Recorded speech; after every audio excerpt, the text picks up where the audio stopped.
جسے دیکھے بنا چل رہی تھی۔ اچانک اس کا شیر کا ہاتھ اپنی پیشانی پر محسوس کرتے ہوئے سوچوں میں لوٹی۔ اس کے ہاتھ دیکھ وہ زور سے چیخ مار کر اپنی پیشانی پکڑ گئی، جبکہ وہ اس کے ڈرامے پر نفی میں سر ہلاتا ہاتھ تھام کر کار کی طرف بڑھا، اس کی جانب دروازہ کھولا، زبردستی دھکیلا اور لاک کر کے ڈرائیونگ سیٹ کی جانب بٹھایا۔ جب اس کا اچانک فون رنگ ہوا، جو فون نکال کر لاؤڈ اسپیکر پر ڈالتا، کار میں بیٹھ کے فون سامنے رکھتا بیلٹ باندھنے لگا، جبکہ دوسری طرف آواز گونجی، شیر میں اپنے والد کا وکیل بات کر رہا ہوں۔ آپ کے والد نے آپ سے بولنے کو کہا ہے کہ وہ آپ کو ساری جائیداد سے نکال چکے ہیں، اب آپ کا ان پر کوئی حق نہیں، اب آپ کی جائیداد پر کسی بھی چیز پر کوئی حق نہیں، وکیل کہہ کے ہر لفظ پر وہ ریلیکس بیٹھا ڈرائیونگ سٹارٹ کر رہا تھا، جبکہ پارسا ہر لفظ پر اس کی جانب دیکھ رہی تھی جیسے وہ کوئی ریئیکٹ کرے گا۔ اس نے کال کاٹ دی۔ خود میں ایک جنگ سے لڑ رہے ہوتے ہیں، بظاہر پرسکون نظر آتے ہیں۔ پارسا کا دل کسی نے مٹھی میں لے لیا، اسے ایک عجیب سی نفرت محسوس ہوئی، شخص جس کو یہ فیصلہ لیتے وقت یہ خیال نہیں آیا وہ بن باپ کا بچہ تھا اور اب اپنے ہاتھوں بھی اپنی سرپرستی بھی اسے چھین لیا۔ آخر کون سا رشتہ تھا اس کے پاس جو بچا کیا تھا؟ وہ اور سب شیر دل کو برا بھلا کہتے نہیں تھکتے تھے۔ بے شک کوئی بھی سخت دل پیدا نہیں ہوتا، دنیا والے اسے نرمی چھین لیتے ہیں۔ اسے نہ جانے کیوں اسلام آج سے ایک دل کا درد اپنے وجود میں محسوس ہو رہا تھا۔ آپ کچھ نہیں کہیں گے؟ شیر دل کو نظروں کے حصار میں لے کر وہ سوال کرتی لگی۔ کچھ نہیں، دو لفظ جواب دیتا وہ اسپیڈ تیز کر گیا۔ کچھ نہیں، اس کے الفاظ دہراتی وہ اسے کوئی بچی معلوم ہوئی۔ آنکھوں میں ویرانی لیے اس پل شیر دل کو اپنے وجود سے قریب تر محسوس ہوئی۔ ہاں، ایک رشتہ تو تھا جو صرف وہی قائم رکھ سکتی تھی۔ اگلے ہی پل وہ سر جھٹک کر اس سے نگاہیں ہٹا گیا۔ کتنے گہرے الفاظ ہوتے ہیں نا، کچھ نہیں، کتنا کچھ چھپا ہوتا ہے، اور یہ بولنے والا شخص چاہتا ہے کہ واقعی کوئی بغیر سنے سمجھ جائے۔ پارسا گہرا سانس بھر کر اس کے قریب جھکی اور اس کے کیے گئے اگلے عمل نے شیر دل کو مٹھی میں جکڑ لیا۔ ہارٹ بیٹ معمول سے زیادہ تیز ہو گئی تو وہ اسٹیئرنگ پر گرفت سخت ترین کر گیا۔ اپنے لب اس کے گال سے ہٹا کر واپس اسی پوزیشن میں آ گیا۔ اسے سمجھ ہی نہیں آیا اس نے کیا حرکت انجام دی۔ شیر دل نے گہرا سانس لیتے اسپیڈ اور بڑھا دی، جبکہ وہ سیٹ سے سر ٹیک لگائے اسے نظروں میں سموئے۔ کچھ ہی لمحوں میں نیند کی وادیوں میں گم اس کی بھاری سانسوں کی آواز سن کر شیر دل نے اس کی جانب نگاہ اٹھائی۔ اگلے ہی پل وہ اس پر جھکا، پیشانی پر بوسہ دے کر کچھ لمحے اسی پوزیشن میں رہا اور پھر ہٹ گیا جب تک وہ گھر نہ پہنچا۔ ایک اور نگاہ اس کے وجود پر نہ ڈالی۔ سیاہ شال اور سر پر اچھی طرح اوڑھے نقاب کرتی وہ نیچے آئی۔ سامنے ہی صالح شاہ کھڑا تھا۔ گل کو دیکھ کر مسکرایا تو گل بھی مسکرانے لگی، مگر نہ جانے کیوں دل آمادہ نہیں ہوا تھا تو وہ سنجیدہ تاثرات سے اسے دیکھتی باقی بچی سیڑھیاں اترنے لگی۔ صالح شاہ اس سے مسکراتا نہ دیکھ گہرا سانس بھر کر رہ گیا۔ جب وہ اس کے قریب آئی تو بغیر اس سے پوچھے یا ہاتھ آگے بڑھائے وہ برحق سے اس کا ہاتھ تھامے باہر نکلنے لگا۔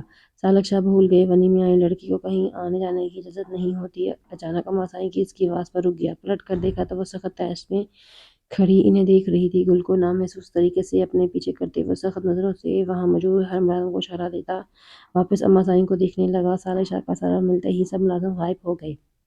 اب وہاں وہ 3 افراد ہی موجود تھے۔ بدلحاظی نہیں کروں گا، مگر میں آخری بار بتا رہا ہوں، گل میری بیوی ہے، میری عزت ہے، میرا غرور ہے، اس کے خلاف کچھ نہیں سنوں گا۔ بامشکل اپنے الفاظ پر قابو رکھ پایا۔ میں آپ کا لحاظ کرتا ہوں اما سائیں، اور اپنی بیوی کا لحاظ کرنا بھی مجھ پر فرض ہے۔ وقت نہ لائیں کہ آپ کا بیٹا اپنا کھو دے۔ وہ چچا تھا، اس کا ساتھ دے رہا تھا ہر چیز سے لے کر۔ اما سائیں کا جواب سنے بنا وہ گل کا ہاتھ تھام کر حویلی سے باہر نکل گیا۔ اسے اس بات کی قیمت ادا کرنی ہوگی صالح شاہ، اور تمہیں بھی۔ پاس پڑا پانی کا جگ ہاتھ مار کر زمین بوس کرتی غصے میں کمرے کی جانب بڑھ گئی، جبکہ کانچ کے ٹوٹنے کی آواز سن کر ملازمہ باہر آئی اور بڑا ہوا کام دیکھ کر وہ ناگواری سے وہ کانچ سمیٹنے لگی۔ حویلی کے مکینوں کو تو جیسے ملازم انسان ہی نہیں لگتے۔ کیا سب حویلی والے ایسے ہی ہوتے ہیں؟ ڈرائیو کرتے سالک نے کتنی دیر بعد اس خاموشی کے ٹوٹ جانے کے بعد بھی اس کی آواز سنی، جو نہ جانے کی سوچوں میں غرق تھی۔ کیسے؟ وہ جانتا تھا کیسے، مگر وہ چاہتا تھا وہ اس کی سچویشن سے باہر نکلے، اپنے دل کا غبار نکالے۔ سخت، تلخ، ظالم تلخی سے بولتی ہوئے سر جھٹک گئی۔ اپنے لہجے کی تلخی کم کرو گل، سالک مجھے یوں نہیں پسند، مجھے وہی گل پسند ہے جو نرم سی، ملائم سی، میٹھی سی ہے۔ وہ آخر میں اشارے سے بولا تو حیرانی سے تکنے لگی۔ صالح شاہ نے پرسکون سانس خارج کیا اور اس کا دھیان اما سائیں کی باتوں سے ہٹا دیا۔ وہ اسے کسی اندھیری جگہ پر لایا، نہ کوئی انسان تھا، نہ کوئی روشنی اور نہ کوئی اور۔ وہ گھبرا گئی جب اچانک صالح شاہ نے باہر نکل کر اس کا ہاتھ تھام کر اپنے اس سے بھی باہر کھینچ نکالا۔ وہ ابھی کچھ کہتی کہ اچانک صالح شاہ اس کی پشت پر آیا اور ایک سیاہ پٹی اس کی آنکھوں میں گاڑ دی۔ جس کو سالہ شاہ نے ناکام بنا دیا۔ دونوں ہاتھ مضبوطی سے اس نے پکڑ لیے۔ ٹرسٹ می کان کے پاس سرگوشی کی اور اندھیرے میں بڑھ گیا۔ مطلوبہ جگہ پہنچ کر سالک نے ایک نگاہ گل کی جانب ڈالی جو لبکارتی سے خوفزدہ لگ رہی تھی۔ گھوم کر سالک شاہ اس کی پشت پر آیا اور پٹی جھٹکے سے ہٹا دی۔ پٹی ہٹتے ہی گل کو چند لمحے اندھیرے کے باعث کچھ نظر نہ آیا۔ پلکوں کی کئی بار جھٹکا تھوڑا تھوڑا سب روشن ہوا۔ کچھ لمحے بعد وہ سامنے کی جگہ نگاہ اٹھا گئی اور وہیں کی نگاہیں ساکت ہو گئی۔ اتنا خوبصورت، اتنا مکمل منظر، سیاہ آسمان اور اس میں جگمگاتے ستارے۔ وہ حیرانی سے چمکتے ہوئے اتنے تعداد میں ستارے دیکھ رہی تھی۔ خوشی سے آگے بڑھنے لگی جب اچانک اس کے گرد بازو باندھ کر سالک نے اسے آگے بڑھنے سے روک دیا۔ دھیان سے کندھے پہ ٹھوڑی رکھ کر وہ آگے سے ٹوٹی ہوئی ریلنگ کی جانب اشارہ کرتا اسے وہیں آرام سے بٹھا گیا، جبکہ اپنی ٹانگیں ہوا میں محسوس کرتی گھبرا کر سالک شاہ سے چپک گئی۔ اس کا بازو گرفت میں لیے وہ ایک بار پھر سامنے دیکھ اس منظر میں کھو گئی۔ سالک شاہ کا دھیان گل پر تھا۔ نرمی سے اس کا گال سہلاتا وہ مسکرا کر اس کی خوبصورت مسکراہٹ دیکھنے لگا۔ صاف شفاف مسکراہٹ وہ اسے زیر کر رہی تھی۔ جب اسے قسمت نے مجھے تم سے ملایا تب سمجھا ہوں دردوں اور روح کے زخموں کی دوا کیا ہوتی ہے۔ گردن میں چہرہ چھپائے سالک شاہ نے سرگوشی کی۔ گل وہیں تھم گئی۔ وہ بغیر سانس کے لیے اس کے صحن میں خود کو جکڑا ہوا محسوس کرنے لگی۔ کیا محبت اتنی جلدی ہو جاتی ہے؟ بے دھیانی میں وہ اسے پوچھ گئی۔ شاید میں نہیں جانتا، مگر عشق ہو جاتا ہے۔ یہ تمہیں جان کر مجھے علم ہوا تم جیسی لڑکی عشق کے لیے بنی ہے۔ سالک شاہ کو اپنا عاشق بنانے کے لیے وہ کسی شہر میں جکڑے بولا۔ وہ اسے سانس لیے بغیر سننے جا رہی تھی۔ کچھ ماحول، کچھ خاموشی اور کچھ اس رات کی خوبصورت لمحات کا اثر تھا۔ آپ کون ہیں؟ سکتے کے عالم میں وہ سوال کرتی اور اس پر سالک شاہ کے لبوں پر مسکراہٹ بکھیر گئی۔ میں وہ ہوں جو تم پر تمام حقوق رکھتا ہوں۔ نرمی سے جواب دے کر وہ اس کا ہاتھ تھام کر اس پر لب رکھ گیا۔ اس کا لمس بے حد خوبصورت اور سکون بخش تھا۔ وہ کئی لمحے اسی پوزیشن میں رہا۔ اتنے ہی پل وہ زمین میں گزر گئی۔ وہ ایک سراب ہے، مت بھاگنا۔ اس کے پیچھے یہ آواز پہچانتی تھی اور وہ آواز اس کی والدہ کی تھی۔ سنسان جگہ پر بالکل تنہا کھڑی وہ اچانک مڑی جب اسے وہ آواز سنائی دی، مگر وہاں دور دور تک اندھیرے کے سوا کچھ نہیں تھا۔ وہ بامشکل آنکھوں پر ہاتھ رکھے نہ جانے کس طرح کی روشنی سے اپنی آنکھیں بچاتی اس اندھیرے میں کسی اپنے کی تلاش میں، جب اچانک اسے اپنے سامنے کھڑا شیر نظر آیا۔ وہ اس کی جانب ہی دیکھ رہا تھا، مگر آنکھیں وہ اس قدر اجنبی تھیں کہ پارسا کو اپنے قدم اٹھانا بہت مشکل عمل لگا۔ میں جانتی ہوں یا تو وہ مجھے مل جائے گا یا پھر نہیں ملے گا۔ مجھے ایک بار کوشش کرنی چاہیے، ضرور کرنی چاہیے۔ خود سے عہد کرتی وہ آگے بڑھ گئی جب اچانک سے اسے زمین پر گرنا پڑا۔ جھٹکا تو اتنا شدید تھا کہ وہ اپنی تھوڑی زمین پر لگنے سے نہ بچا سکی۔ منظر اچانک بدلا۔ پھولوں کے باغ کے درمیان میں گری وہ شیروں میں بندھی ایک جگہ قید تھی۔ شیر اب اس کے سامنے نہ تھا۔ اس کی تلاش میں یہاں سے وہاں نظر دوڑاتی اچانک اپنی آنکھیں کھول کر بند کرنے پر اس کا سر شیر کی گود میں تھا اور شیر اس خوبصورت باغ میں لے کر بیٹھا تھا، محبت بھری نظروں سے تکتا، بالوں میں نرمی سے ہاتھ چلا رہا تھا۔ پارسا کا دل چاہا یہ لمحہ تھم جائے اور شیر کی آنکھوں کے یہ چلتے دیپ یوں ہی ساری عمر دیکھتے ہوئے گزار دے، مگر کچھ خواب تو خواب ہی رہ جاتے ہیں۔ وہ اچانک سے جھٹکے سے اس کے حسین خواب سے اٹھ بیٹھی۔ سردی کے موسم میں بھی پیشانی پر پسینے قطرے موجود تھے۔ لحاف خود پر ہٹائے کر وہ ہوش میں لوٹی تو یاد آیا وہ اس کمرے میں کب آئی؟ کیا شیر اسے لایا؟ اگر ہاں تو کیا وہ اس وقت اپنے کمرے میں ہوگا؟ یہی سوچتے اٹھتے وہ اٹھ کھڑی ہوئی، کمرے سے باہر نکل کر شیر کے کمرے کی جانب نگاہ ڈالی تو سکون سا جیسے سینے میں اترا۔ اس کے کمرے کی لائٹ آن تھی۔ کچن کی جانب جا کر کافی کے لیے 2 مگ بنا کر لائی اور گہرا سانس بھر کر کافی بنانے لگی۔ شیر کی کچھ ہی عادتیں تھیں جو صرف حویلی میں اس کے ہی علم میں تھیں، باقی سب کا دھیان تو اس پر کبھی گیا ہی نہیں اور وہ بھی بس یوں ہی بے دھیانی میں اس کا کام کر جاتی تھی۔ ایسی کیا چیز ہے جس پر سے تمہارا دھیان ہٹ نہیں رہا؟ سالک شاہ کے گال سہلانے اور سوال کرنے پر وہ اپنی سوچوں کے بھنور سے لوٹی۔ انسان کبھی کبھی کتنا مجبور ہو جاتا ہے نا۔ سامنے کی جانب سیاہ آسمان پر چمکتے ستارے کو دیکھتی ہوئی وہ سالک شاہ سے بولی جب کہ اس نے دیکھا نہ تھا۔ میں سمجھ سکتا ہوں گل۔ گردن میں ہاتھ ڈال کر اس کا رخ اپنی جانب کرتے وہ اسے برابر کروا کے جبکہ وہ مسکرا کر رہ گئی۔ اس کی پھیکی سی مسکراہٹ نے گہرائی سے سالک شاہ کے دل پر وار کیا۔ نہیں، کسی کا درد، کسی کی فیلنگ کوئی نہیں سمجھ سکتا۔ ہاں، شاید کوئی بہت قریب آپ کو چاہنے والا محسوس کر سکتا ہے، مگر سمجھتا کوئی نہیں ہے۔ آپ نہیں سمجھ سکتے۔ اس دنیا میں لفظ کاش ایجاد نہ ہوتا۔ اس کی گرفت سے نکلتی وہ اٹھ کھڑی ہوئی جبکہ اس کے یوں دور جانے سے اس کی آنکھوں میں سرد مہری آ گئی۔ اس کے ساتھ اٹھ کھڑا ہوا۔ اگلے ہی پل کھڑے ہتھے سالک نے گل کو مضبوطی سے اپنی جانب کھینچ کر اپنے لفظوں میں ایک ایک لفظ میں سختی سے عمل کر لی۔ اگر سالک شاہ گل سے کچھ کہے تو گل کو اس پر یقین کر لینا چاہیے۔ سالک شاہ بلا وجہ ہوا میں تیر نہیں چلانے والوں میں سے ہے۔ اتنا جان لو تمہارے ذہن میں چلنے والی بات سے بھی واقف ہوتا ہے سالک شاہ۔ ایک ایک لفظ پر زور دے کر بولتا، اسے برابر کروا گیا۔ اس کی سوچ سالک شاہ کے معاملے میں بھی غلط تھی۔ شاید وہ چاہ کر بھی سالک شاہ کو اچھا نہیں جان پا رہی تھی۔ نہ جانے ایسا کیا تھا، مجھے آپ پر یقین نہیں ہوتا، نہ کرنا چاہوں گی۔ سالک شاہ کی آنکھوں میں آنکھیں گاڑ کر اعتراف کر کے، جانتا ہوں، مگر سالک شاہ کا وعدہ ہے تو میں جلد ہی یقین تو کیا مجھ سے محبت بھی کرنی ہوگی۔ وہ حیران ہوئی۔ سالک شاہ نے غصہ نہیں کیا، کچھ کہا ہی نہیں، بلکہ مسکرا کر اس کے وعدہ کیا۔ وہ کیا تھا، وہ کیوں تھا ایسا؟ گل کو اس لمحہ اپنی دماغ کی نسیں پھٹتی ہوئی محسوس ہوئی۔ جس کے گھر والے دوسروں کی بیٹی کو اتنا گھٹیا سمجھ رہی ہیں، اور ایک یہ شخص تھا کہ ان سب سے الگ، ان سب کی منفرد سوچ رکھنے والا، آخر کیسے؟ وہ یقین ہی تو نہیں کر پا رہی تھی۔ سالک شاہ پر دل اور دماغ کے درمیان ایک جنگ چھڑ گئی تھی۔ ایک کس کی حمایت کرتا، دوسرا کس کی؟ درمیان میں پھنس کر رہ گئی تھی، کوئی کنارہ نہیں مل رہا تھا۔ محبت کے نام پر تماچا نہیں چاہتی شاہ۔ سالک شاہ کا ہاتھ اپنے چہرے سے جھٹک کر اور تلخی سے بولتی ہوئی جگہ سے دور جانے کے لیے پیچھے کی جانب قدم لینے لگی۔ گل کا لہجہ بے تحاشا سرد تھا، جبکہ سالک کو لمحہ لگا گل کی بات کو گہرائی جاننے کے لیے۔ جب کبھی اس شخص کے سچے خلوص میں رتی برابر بھی کھوٹ دکھے نا، تو یہ لو اسی لمحہ میرے سینے میں ساری گولیاں توڑ دینا۔ گل کا ہاتھ تھام کر اس میں گن تھما کر بولتا وہ پتھریلے لہجے سے اسے شوق کر گیا۔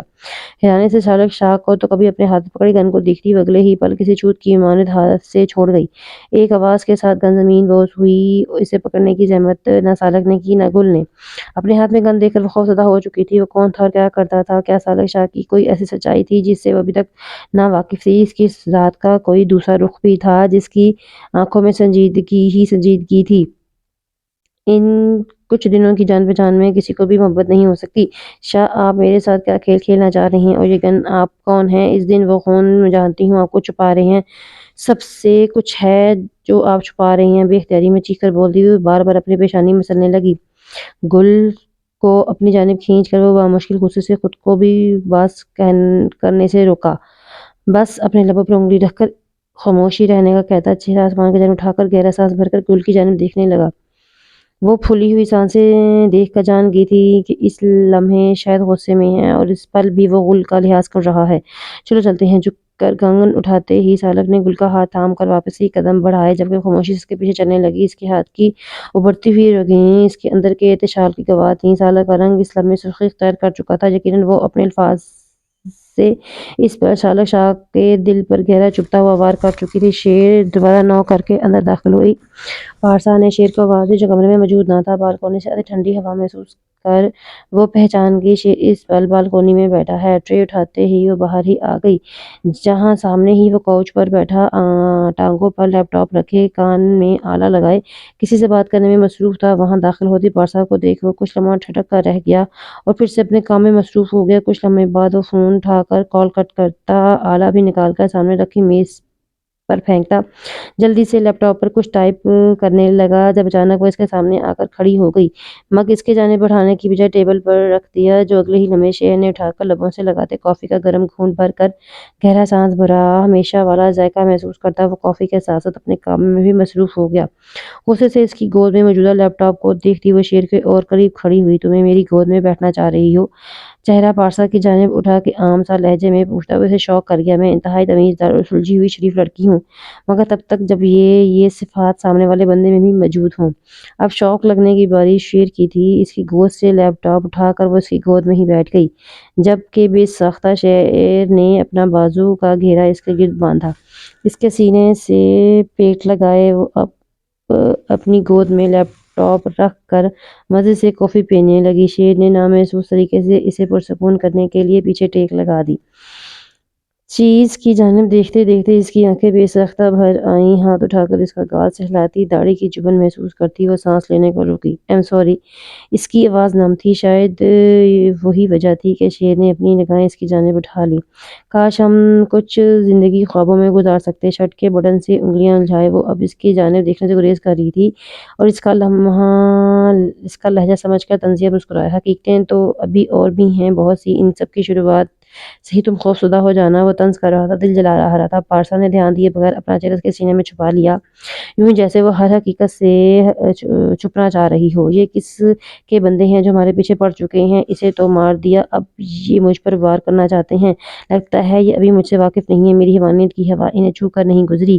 کوئی ٹریلر دکھاؤ انہیں"۔ رئیس منہ میں سنگار دبائے وہ گہرا کش لیتے اپنے خاص ملازم کو حکم دے رہا تھا۔ جی سائیں کہتا ہوا کمرے سے باہر نکل گیا۔ اب وہاں اندھیرا تھا۔ اس شخص کی زندگی جیسا، اس کی سوچ جیسا تم جانتے بوجھتے مجھ پر ہاتھ ڈال رہے ہو۔ جو بھی ہو تم میرے راستے میں آنے والے کنکر ہو، ہٹانا مجھے خوب آتا ہے۔ دھواں ہوا کے سپرد کرتے وہ ہاتھ میں پکڑے اس کاغذات کی ٹکڑے کو دیکھتے ہی اپنا ہاتھ پر بری طرح دبوچ کر اسے یوں خراب کر گیا جیسے وہ لکھنے والا شخص اس لمحے ان کے سامنے ہو۔ آنکھوں میں غصہ سے بھری سلگار کر ختم ہو چکا، مگر غصہ تھا کہ کسی طور کم نہیں ہو رہا تھا۔ ایک ہفتے میں انہیں کہاں سے کہاں منہ کی کھانی پڑی۔